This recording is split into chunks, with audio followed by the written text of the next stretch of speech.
राधे राधे। हरे कृष्णा। चैत्र मास के शुक्ल पक्ष की एकादशी कामदा एकादशी व्रत महत्तम। धर्मराज युधिष्ठिर बोले कि हे भगवान, आपको कोटि बार प्रणाम है। मैं आपसे प्रार्थना करता हूँ कि आप कृपा कर चैत्र मास के शुक्ल पक्ष की एकादशी का वर्णन कीजिए।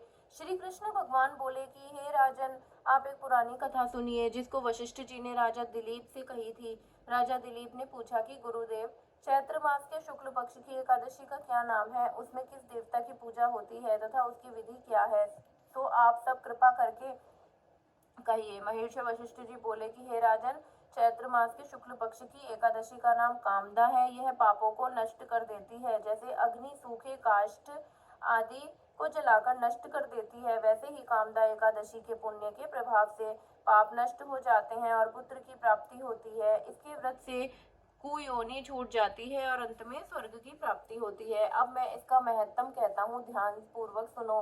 प्राचीन काल में एक भोगीपुर नामक नगर था। वहां पर अनेक ऐश्वर्य से युक्त पुंडरीक नाम का एक राजा राज्य करता था। वहां अनेकों अप्सरा, गंधर्व, किन्नर आदि वास करते थे। उसी जगह ललिता और ललित नाम के स्त्री और पुरुष अत्यंत वैभवशाली घर में निवास करते हुए विहार किया करते थे। वे दोनों एक दूसरे को बहुत प्रेम करते थे और अलग हो जाने पर व्याकुल हो जाते थे। एक समय राजा पुंडरीक गंधर्व सहित सभा में शोभायमान थे। उस जगह ललित गंधर्व भी उसके साथ गाना गा रहा था और उसकी प्रियतमा ललिता उस जगह नहीं थी। इससे वह उसको याद करने के कारण अशुद्ध गाना गाने लगा। नागराज करकोटक ने राजा पुंडरीक से इसकी शिकायत की। इस पर राजा पुंडरीक ने श्राप दे दिया कि अरे दुष्ट, तू मेरे सामने गाता हुआ भी अपनी स्त्री का स्मरण कर रहा है। इससे तू कच्चे मांस और मनुष्य को खाने वाला राक्षस होगा। तू महापापी है। अपने कर्म का अब तू फल भोग। राजा पुंडरीक के श्राप से वह ललित गंधर्व उसी समय एक विकराल राक्षस हो गया। उसका मुख भयानक हो गया। उसके नेत्र सूर्य चंद्र के समान प्रदीप्त होने लगे। मुख से अग्नि निकलने लगी। उसकी नाक पर्वत की कंदरा के समान विशाल हो गई और गर्दन पहाड़ के समान लगने लगी।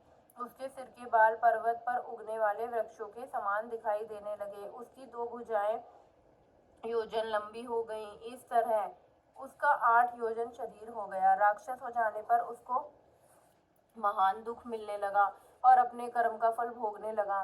जब ललिता को अपने प्रियतम ललित का ऐसा हाल मालूम हुआ तो वह बहुत दुखी हुई। वह सदैव अपने पति के उद्धार के लिए विचारने लगी कि मैं कहाँ जाऊं और क्या करूं। वह राक्षस घोर वनों में रहने लगा और अनेक प्रकार के पाप करने लगा। उसकी स्त्री ललिता भी उसके पीछे पीछे जाती है और विलाप करती रहती। एक दिन वह अपने पति के पीछे घूमते घूमते विंध्याचल पर्वत चली गई। उसने उस जगह रंडी ऋषि का आश्रम देखा। वह शीघ्र ही उस आश्रम के पास गई और उस ऋषि के सन्मुख जाकर विनय करने लगी। उसे देखकर शृंडी ऋषि बोले कि हे सुभेगे, तुम कौन हो और यहाँ किस लिए आई हो। ललिता बोली, हे मुनि, मैं वीर धनवा नामक गंधर्व की कन्या ललिता हूँ। मेरा पति राजा पुंडरीक के श्राप से एक भयानक राक्षस हो गया है। उससे मुझको महान दुख हो रहा है। आप उस राक्षस योनि से छूटने का कोई श्रेष्ठ उपाय बतलाइए। तब श्रीडगंड की ऋषि बोले, अरे गंधर्व कन्या ललिता, अब चैत्र मास के शुक्ल पक्ष की एकादशी आने वाली है।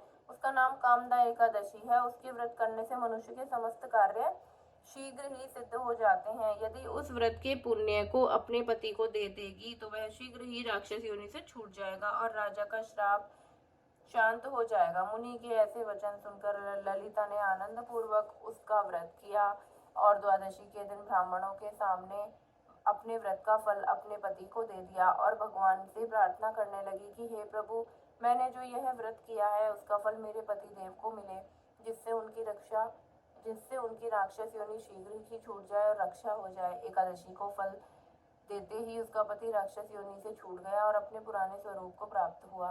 वह अनेक सुंदर वस्त्रों तथा आभूषण से अलंकृत होकर पहले की भांति ललिता के साथ विहार करने लगा।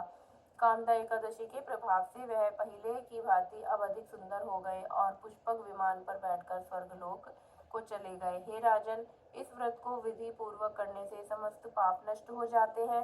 इसके व्रत से मनुष्य ब्रह्म इत्यादि के पाप और राक्षस आदि की योनि से छूट जाते हैं।